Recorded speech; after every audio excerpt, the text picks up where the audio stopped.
I'm holding this fork for a reason. No, I'm not going to stab someone. We'll get back to the fork in a minute. We're discussing gluttony. Whose God is their belly, we read in sacred scripture. Basically, and it's really quite simple. In today's world, we live to eat, most of us, rather than eat to live as we should. In other words, we're seeking pleasure in food as an end, when the purpose of eating is the preservation of life. I think I looked it up the other day. I think it was Hippocrates said, let your food be your medicine. In other words, you should eat those things that improve your bodily health, okay, maintain your bodily strength. Okay, so what is gluttony? Gluttony is an inordinate indulgence in food and drink. So we're discussing two things. We're discussing food, and I don't have my wine glass for drink. Okay?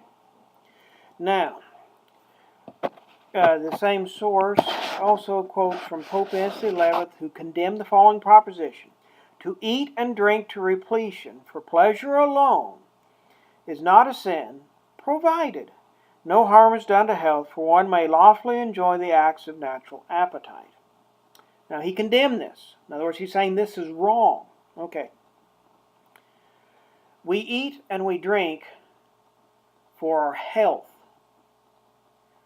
not to indulge our tongue, our palate. Okay. The fact that eating and drinking can be pleasurable, there's nothing wrong with that. But when we seek pleasure as the end, that's what he's condemning.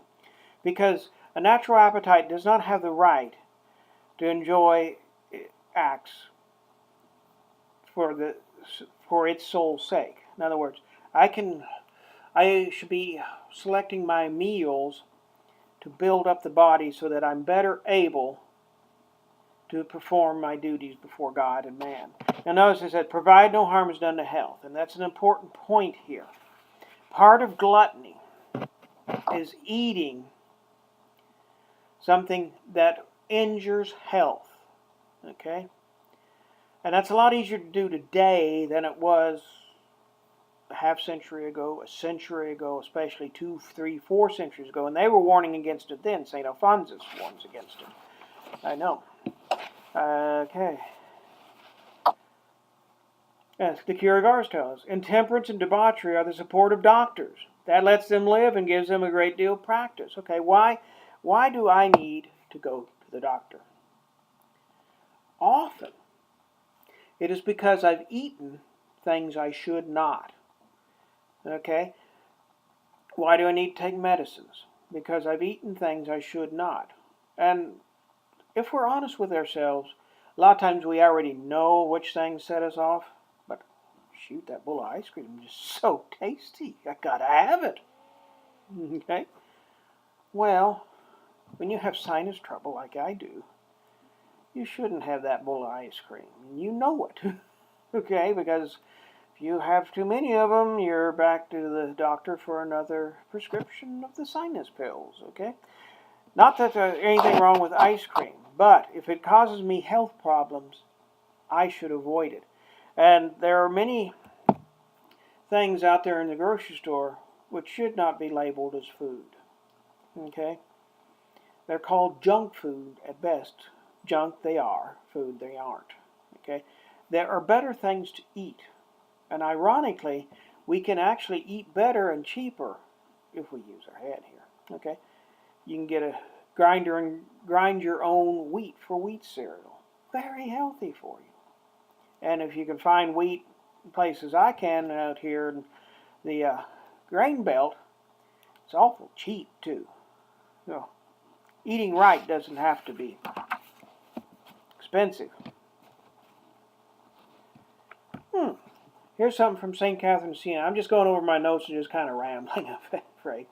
Without mortifying the taste, it is impossible to preserve innocence, since it was by the indulgence of his appetite that Adam fell. Think of original sin. Boy, that apple looked good.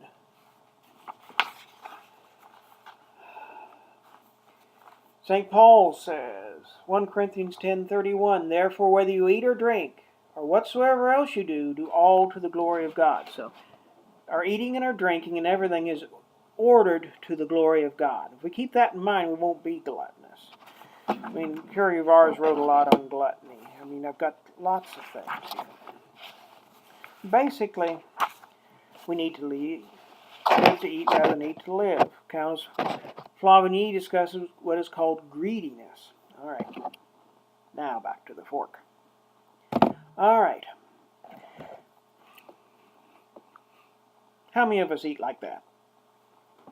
I had a child I was watching a lot who had a bad habit of doing just what I demonstrated. And so this is what I made him do.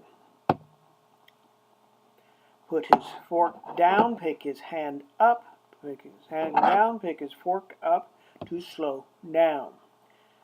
Eating too fast is gluttonous. And there's a scientific thing heard about many years ago. It takes 20 minutes for the stomach to send the signal to the brain. Stop, I'm full. Okay? And so that's why we should eat slower. Okay? Apparently, in the ages of faith, they had an opposite problem. They'd eat for hours. So on fast days, they told them it's a mortal sin to take over 2 hours for your main meal, which was the meal. But we've gone to the other end. How many of us, grab that hamburger, you don't even need the fork, you got to get that down and get back to work. We've gone to the opposite extreme. We need to eat moderately, slowly, okay, and eat to live rather than live to eat. And may God bless us all and keep us from the vices of gluttony.